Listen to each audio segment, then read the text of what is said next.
हम समझते हैं शादी का एक ही मतलब है ये, इसी के ऊपर फोकस करना है। इवन के ये चीज थोड़ी देर के लिए एक साइड पे कर देनी चाहिए। होता क्या, हमारी एज ऐसी होती है, यंगस्टर्स तो हमारे हार्मोन्स होते हैं, तो वो एक जोश होता है जी, कोई लड़की पसंद आ गई या कोई लड़का पसंद आ गया। सोशल मीडिया है, इट्स अ पब्लिक प्लेटफॉर्म, मैं बहुत ज्यादा ओपन वर्ड नहीं यूज कर सकती, लेकिन फिर भी कहना मेरी मजबूरी है कि ठीक है, हार्मोन्स जब आपके ठंडे हो गए उसके बाद क्या है आगे, कुछ भी नहीं है। ने वो जो इमोजीज हैं, वो जो किसेज हैं, वो जो लव हार्ट्स हैं, इनको साइड पर रखकर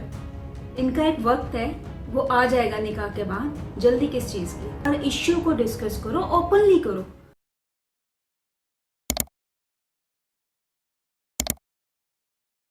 आज का जो टॉपिक है ना, ये बहुत ही हॉट किस्म का है। इसमें बहुत सारे जो हमारे इश्यूज हैं, जो हम सबको खुद ही नहीं पता कि हम किधर कहाँ क्या गलती कर रहे हैं, मैं उसको पॉइंट आउट करने की एक छोटी सी कोशिश करूंगी।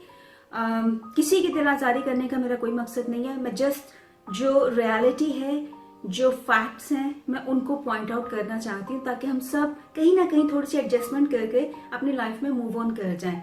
और आज का जो टॉपिक है वो शादी के बारे में है कि हमारे यहाँ ज्यादातर शादियां जो हैं वो ज्यादातर अरेंज मैरिजेस हैं। ठीक है, अरेंज मैरिजेस होती हैं या फिर अरेंज प्लस लव मैरिजेस, ज्यादातर, बहुत कम है जो लव मैरिजेस होती हैं, लेकिन ज्यादातर शादियां जो हैं वो अरेंज मैरिजेस और अरेंज प्लस लव मैरिजेस के तौर पर होती हैं। होता क्या है कि लड़का और लड़की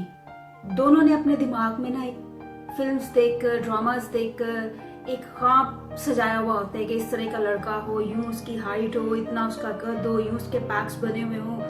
उसके पास अच्छी गाड़ी हो, प्रोफेशनल डिग्री हो, या कोई अच्छा सा बिजनेस करता हो, बहुत रिच हो, ये हो, वो हो, दिस हो, दैट हो। इसी तरह लड़कों ने भी बहुत कुछ सोचा होता है लड़कियों के बारे में। ठीक है, अब होता क्या है कि जब उनको कोई लड़की समझ में आ जाती है, तो वो बिकॉज हमारा कल्चर ये है कि अरेंज मैरिजेस और फैमिलीज को इन्वॉल्व करना पड़ता है, तो वहां पर आकर थोड़ा सा क्लैशेस हो जाते हैं, और समटाइम्स, बल्कि ज्यादातर वो शादियां नहीं हो पाती और उनको कहीं और करनी पड़ती जहां उनकी फैमिली ने उनको किसी के लिए चूज कर लिया हुआ होता है। सबसे बड़ा फैक्टर मैं आपको ये बता दूं कि आइडियल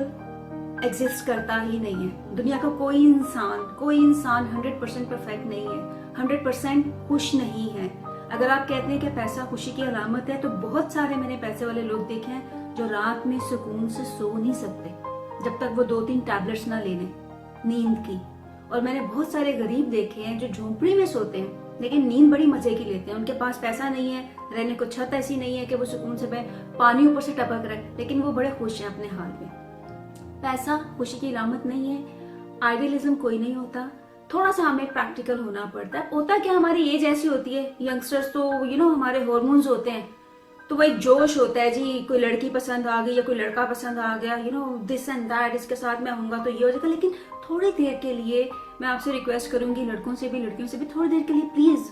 होल्ड ऑन, अपने घोड़ों को तरह लगाम में रखें, थोड़ी देर के लिए बैठकर रियलिटी को देखें, प्रैक्टिकलिटी को सोचें कि शादी हो गई, ठीक है, जैसा आप चाहते हो, लड़का लड़की मिल गया, हो गई, साल 6 महीने गुजर गए, वो आपके, अब सोशल मीडिया है, इट्स अ पब्लिक प्लेटफॉर्म, मैं बहुत ज्यादा ओपन वर्ड नहीं यूज कर सकती, लेकिन फिर भी कहना मेरी मजबूरी है कि ठीक है, हार्मोन्स जब आपके ठंडे हो गए उसके बाद क्या है आगे, कुछ भी नहीं है। Do you know what I mean? फिर आप रियलिटी में कदम रखते हो, फिर क्लैशेस शुरू होते हैं, फिर एक दूसरे की नेचर्स आपको अच्छी लगती हैं, नहीं लगती, लक हो जाता है समटाइम्स के कोई कंप्रोमाइजिंग हो जाता है दोनों में से कोई एक बंदा, या समटाइम्स दोनों ही कंप्रोमाइजिंग होते हैं, एडजस्ट कर लेते हैं, तो ये फिर ना एक डिफिकल्ट टास्क होता है और मेजोरिटी फिर क्लैशेस शुरू हो जाते हैं। आप दुनिया में मैं किसी एक मुल्क की बात नहीं कर रही, लोगों से पूछें जो शादीशुदा लाइफ कर रहे हैं, में रह रहे हैं, फैमिली लाइफ के अंदर, 80% लोग कहेंगे, आप उनसे अगर ये क्वेश्चन कर लें कि आप हैप्पीली मैरिड लाइफ गुजार रहे हो,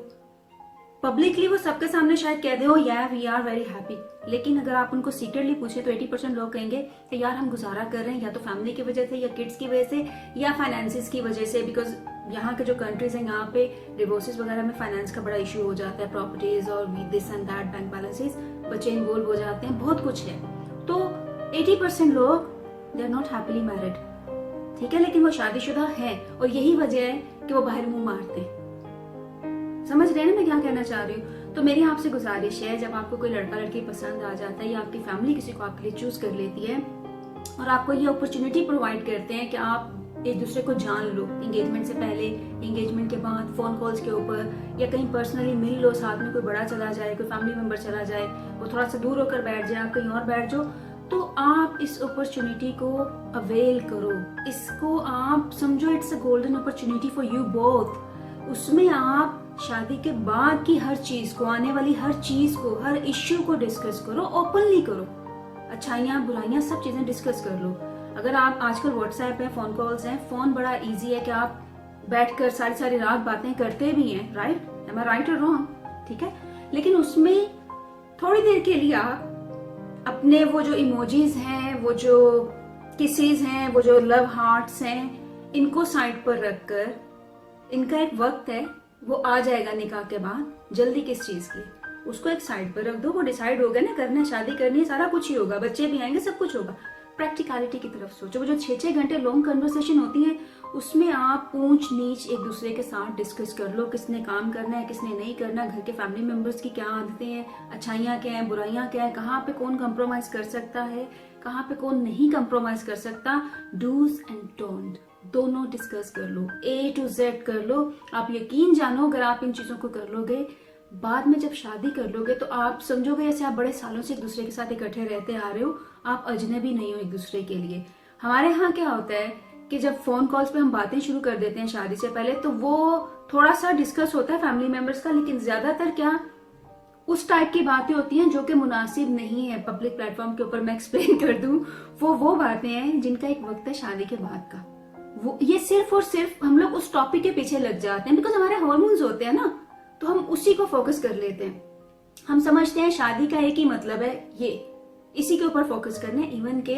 ये चीज थोड़ी देर के लिए एक साइड पे कर देनी चाहिए और प्रैक्टिकलिटी को सोचना चाहिए, उसके ऊपर बात करनी चाहिए, उसके ऊपर डिस्कस करना चाहिए। मेरी उन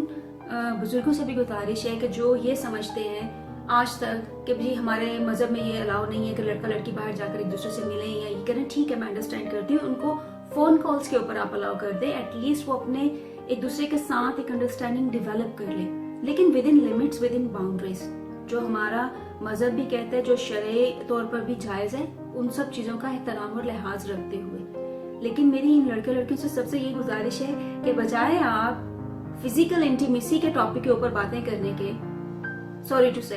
आप रियलिटी की बातें करें, आप एक दूसरे के साथ प्रैक्टिकल लाइफ की बातें करें। यकीन जानिए कि बहुत सारी शादियां टूटने से बच जाएंगी, बिकॉज ये बहुत मसाइल पैदा हो चुके हैं हमारे मुल्क के अंदर, मुल्क से बाहर भी, कि आए दिन तलाकें होती हैं, डिवोर्सेस होती हैं। उसकी वजह यह है कि मोस्टली अरेंज मैरिजेस होती हैं, एक दूसरे का पता नहीं होता, उससे पहले अगर फोन कॉल्स पे बातें हो जाए तो शर्म लिहाज का पर्दा आ जाता है, लड़के भी बाज़ औक़ात हेजिटेंट हो जाते हैं बात करते हुए, लड़कियां भी हो जाती हैं, और अगर ये थोड़ा सा फ्री हो भी जाए एक दूसरे के साथ तो फिर इनका टॉपिक एक ही होता है, और वो टॉपिक वो है जिसकी इस वक्त जरूरत नहीं है बात करने की। इसका एक वक्त है और ये हो जाएगा बड़े अच्छे तरीके से। लेकिन दूसरी जो बहुत सारी चीजें जो मैटर करती हैं, जो इम्पोर्टेंट हैं, ये दोनों उन चीजों को इग्नोर कर जाते हैं because of age, because of hormones. तो मेरी आपसे रिक्वेस्ट है कि थोड़ा सा प्रैक्टिकल हो जाए, इस अपॉर्चुनिटी को गोल्डन अपॉर्चुनिटी समझकर इसको अवेल कर लें। बात समझ में आए?